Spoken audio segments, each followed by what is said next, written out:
NEET 2024 exam में सिर्फ 6 महीने रह गए हैं और मुझे बहुत दुख के साथ कहना पड़ रहा है कि आप जो स्ट्रैटेजी फॉलो कर रहे हैं सिलेबस कंप्लीशन का, वो स्ट्रैटेजी बिल्कुल गलत है। आपने लगभग दसों वीडियो देखे होंगे जिसमें अक्टूबर से अप्रैल प्लान बताया गया, जिसमें बताया गया कि कैसे आप अपना सिलेबस फरवरी तक, मार्च तक खत्म कर सकते हैं, जिसमें बताया गया कि कैसे आप टेस्ट दीजिए। बट ये सब कुछ अधूरा है। इस वीडियो को गौर से देखिएगा और इसके इंस्ट्रक्शन को अगर आप फॉलो करते हैं तो मैं दावा करता हूं आपके नीट 2024 एग्जाम में आपका स्कोर कम से कम 100 नंबर से ज्यादा बढ़ेगा। मैं क्यों ये दावा कर पाता हूं, क्योंकि जो लोग मुझे नहीं जानते उनके लिए मैं बता दूं, मेरा नाम डॉक्टर आनंद मनी है।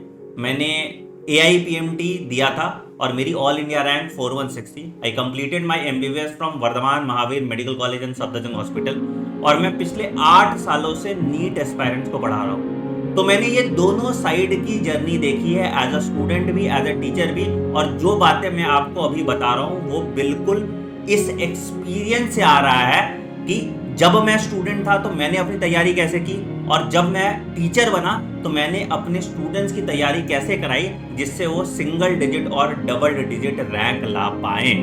तो इस वीडियो को पूरा देखिएगा किसी भी कंक्लूजन पे पहुंचने से पहले। सबसे बड़ा प्रॉब्लम जो मेरा है आप लोगों से वो ये है कि आप लोगों ने जो सिलेबस कंप्लीशन का टाइमलाइन बनाया है वो बिल्कुल गलत है। ज्यादातर बच्चे जो भी कोचिंग इंस्टीट्यूट या जो भी ऑनलाइन कोर्सेज से पढ़ रहे होंगे वहां पे उनका सिलेबस कंप्लीशन टाइमलाइन 31 मार्च के बाद ही है। मुझे कमेंट सेक्शन में बताना क्या आपके साथ भी ऐसा हो रहा है या नहीं हो रहा। अब प्रॉब्लम क्या है बेटा कि अगर आपका सिलेबस कंप्लीशन 31 मार्च तक हो रहा है तो आपको रिवीजन करने के लिए इफेक्टिवली सिर्फ 1 महीने का टाइम मिल रहा है, which is not at all sufficient if you want to get into a decent medical college. तो अब बोलोगे सर आपको करना क्या चाहिए? अब जो चैप्टर पढ़ाने में जितना टाइम लग रहा है उतना टाइम तो लगेगा ना। तो बेटा उसका एक बड़ा एब्रप्ट सा सॉल्यूशन है कि आप बहुत ज्यादा लंबे वीडियोस मत देखिए। अब बोलोगे नहीं सर, कॉन्सेप्चुअल क्लैरिटी मिलती है बहुत लंबे वीडियोस देखने से, मुझे बेसिक से समझ में आता है बहुत लंबे वीडियो से, मुझे जो पढ़ाया गया है क्लास में वो हमेशा के लिए याद रह जाता है बहुत लंबे वीडियो देखने से। तो मैं ये मिथ आपका आज ही तोड़ देता हूं। कोई भी चीज, आप आइंस्टाइन के बच्चे तो हो नहीं, कोई भी चीज अगर आपने सिर्फ एक बार पढ़ा है तो आपको वो हमेशा याद नहीं रहेगा। अपने दिल पे हाथ रख के देखना कि और सोचना कि क्या आपने जो 3 महीने पढ़ा है चैप्टर, 3 महीने पहले जो चैप्टर पढ़ा था, क्या आपको वो अभी तक याद है? नहीं सर, वो आपको अभी तक याद नहीं होगा और इस बात से ज्यादातर लोग मुझसे सहमत होंगे। कोई कितना भी अच्छा टीचर है, कोई कितना भी डिटेल में पढ़ा देगा, आपको कुछ कॉन्सेप्चुअल क्लैरिटी मिल जाएगी, बट बायोलॉजी में it is the harsh truth कि 70% कंटेंट जो है वो रट्टाफिकेशन है। उसमें आपको नाम याद रखने हैं, उसमें आपको मेमोराइज करना है। और जो फिजिक्स और केमिस्ट्री की अगर हम बात करें, फिजिकल केमिस्ट्री या फिजिक्स की, तो उसमें 90% ऐसे क्वेश्चंस आते हैं जहां पे आपकी स्पीड और एक्यूरेसी काम करेगी। अब ये दोनों चीज आपकी कॉन्सेप्चुअल क्लैरिटी से क्लियर नहीं होगा, ये दोनों चीज आपके रिवीजन और प्रैक्टिस से क्लियर होगा। तो नीट एग्जाम निकालने का एक ही गुरु मंत्र है, multiple revision and multiple question practice. आप 25 से 30 हजार क्वेश्चन आपको प्रैक्टिस करने पड़ेंगे, अच्छे क्वेश्चन, और आपको कम से कम 5 बार रिवीजन करना पड़ेगा कि आप नीट एग्जाम क्रैक कर पाए। तो आप पूछोगे सर आइडियल टाइम क्या होना चाहिए सिलेबस कंप्लीशन का? मेरा जवाब है बच्चों, सिलेबस कंप्लीशन का आइडियल टाइम शुड बी 31 जनवरी। अब आप बोलोगे सर अक्टूबर आ गया, नवंबर, दिसंबर, जनवरी, कैसे आप बोल रहे हो कि 2.5-3 महीने में आपका पूरा सिलेबस कंप्लीट हो जाएगा? मैं ये नहीं कह रहा बिल्कुल कि आपका सिलेबस बिल्कुल 100% कंप्लीट हो जाएगा जनवरी 31 तक, बट एक बार पूरे नीट 2024 के सिलेबस का ओवरव्यू जरूर आपको मिल जाएगा बाय 31 जनवरी, अगर आप थोड़ा स्पीड अप करके पढ़ते हैं। देखो बेटा, नई एनसीईआरटी के आने से आपका सिलेबस लगभग 20% रिड्यूस हो गया। अब ये 20% रिडक्शन आपको थोड़ा कम समय में सिलेबस कंप्लीट करने के लिए फैसिलिटेट कर रहा है और क्या इंश्योर कर रहा है कि आपको ज्यादा टाइम रिवीजन के लिए मिले। कैसा कोर्स ड्यूरेशन होना चाहिए बेटा आपका।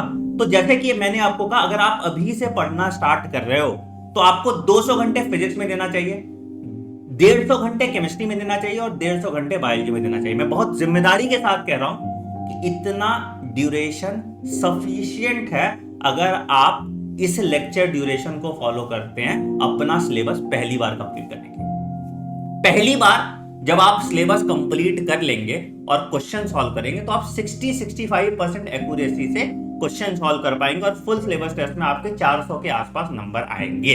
ठीक है, आप चाहे मार्च तक भी अपना सिलेबस पहली बार खत्म करेंगे तो भी अगर आप फुल सिलेबस टेस्ट देंगे तो आपको 400 जो यहां पे आ रहा था उस केस में 450 या 470 नंबर आएंगे। बट अभी जिस बच्चे ने 31 जनवरी तक अपना सिलेबस कंप्लीट कर लिया और वो अब मल्टीपल प्रैक्टिस करेगा, मल्टीपल रिवीजन करेगा, हर 20 दिन में अपना एक रिवीजन साइकिल कंप्लीट करेगा और खूब सारे क्वेश्चन प्रैक्टिस करेगा और क्वेश्चन के थ्रू अगर वो रिवीजन कर रहा है, क्वेश्चन के थ्रू अगर वो अपने कॉन्सेप्ट्स क्लियर कर रहा है जनवरी के बाद, तो उसकी एफिशिएंसी 10x ज्यादा होगी।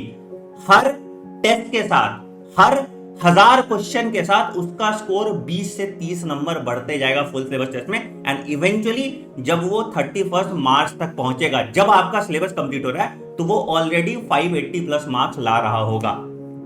आखिरी के महीने में 31 मार्च से लेके जो पूरा अप्रैल का महीना है उसमें उसको सिर्फ और सिर्फ फुल सिलेबस मॉक टेस्ट देना है, मॉक टेस्ट को एनालाइज करना है, अपनी गलतियों पे काम करना है, जहां पे उसके कॉन्सेप्ट्स में दिक्कत आ रही है उन कॉन्सेप्ट्स को फिक्स करना है and he will get into one of the most prestigious government medical colleges in India. अगर आपको ये revision strategy step by step चाहिए तो कमेंट सेक्शन में जरूर मेंशन कीजिएगा। अब आप पूछेंगे कि सर ऐसा कोई बैच है जहां पे इस तरीके से आप सिलेबस कंप्लीट करा दो? बेटा देखो, ये बैच प्रमोशन नहीं है। जिस प्राइस पॉइंट पे मैंने आपको निश्चय 3.0 का बैच दिया है उस प्राइस पॉइंट पे किसी ने नहीं दिया होगा आपको। ठीक है, तो इसी 500 घंटे का मॉड्यूल हमने अपने एक बैच निश्चय 3.0 में बनाया, जहां पे 0 लेवल से सिर्फ काम की चीजें नई एनसीईआरटी के हिसाब से पढ़ा के एक बार आपका सिलेबस कंप्लीशन 31 जनवरी तक हम कराते हैं। कैसे इनरोल कर सकते हैं आप निश्चय बैच में? सर निश्चय बैच में इनरोल करने के लिए आप मेरे वेबसाइट पे जाइए anandmoney.in। आज तक के लिए निश्चय बैच की प्राइस जो है 1299 रुपीज है, 1299 रुपए। Yes, you heard it right. जहां पे आपको रोज 4 घंटे का लाइव क्लास मिल रहा है, रोज डीपीपीज मिल रहे हैं, वीकली टेस्ट मिल रहा है और कुछ हद तक डाउट क्लियरिंग क्लास में हम कर देते हैं। बहुत फुल फ्लेजेड डाउट क्लियरिंग का सिस्टम अभी मेरे पास नहीं है, मैं ऑनेस्टली आपको बता देना चाहता हूं। तो निश्चय 3.0 से आप 31 जनवरी तक अपना सिलेबस कंप्लीट कर सकते हैं। उसके बाद हमने एक all India test series launch की है जो आपका 10 नवंबर से स्टार्ट होगा, जिसमें 12 फुल सिलेबस मॉक टेस्ट है और 8 पार्ट टेस्ट है। तो उन दोनों टेस्ट से के मदद से भी आप अपना स्कोर बूस्ट कर सकते हैं। और रिवीजन कैसे करना है जनवरी के बाद या अभी से कैसे रिवीजन आपको स्टार्ट करना है साइमल्टेनियसली, उसके लिए मैं एक अलग से वीडियो बना दूंगा। अगर आप इस चैनल पर नए हैं तो इस चैनल को जरूर से जरूर सब्सक्राइब कीजिए। यहाँ पे आपको 100% ऑथेंटिक ब्लंट बातें सुनने को मिलेंगी। आपकी कोई हवाई महल नहीं बनाई जाएगी यहाँ पे आपको झूठी दिलासा नहीं दी जाएगी। तो अगर आप इस चैनल पे नए हैं तो जरूर जरूर इस चैनल को सब्सक्राइब कर दीजिए। और मैं आप सबको एक चीज रेकमेंड करूंगा, मेरी एक सीरीज है जिसका नाम है एनसीईआरटी रिव्यू सीरीज। मैंने 2021 में वो सीरीज पहली बार बनाई थी और उसके कारण कई सारे बच्चे एक अच्छे गवर्नमेंट मेडिकल कॉलेज में पढ़ रहे हैं। अब फिर से मैंने इस साल नई एनसीईआरटी के बेसिस पे एनसीईआरटी रिव्यू सीरीज बना दी है। उसकी प्लेलिस्ट आप चेक कर सकते हैं। ऑलरेडी 6 वीडियोस इस प्लेलिस्ट में ऐड हो गए हैं। तो go watch one lecture and you will see the difference कि कम टाइम में कैसे सिलेबस कंप्लीट किया जा सकता है। On that note I am ending this video. अगर आप मेरी बात से सहमत है तो कमेंट सेक्शन में अपना प्यार जरूर बताइएगा, और अगर आप मेरी बात से सहमत नहीं भी हैं तो अपना क्रिटिसिज्म भी आप मुझ तक पहुंचा सकते हैं। Take care, bye bye, have a great day, thank you.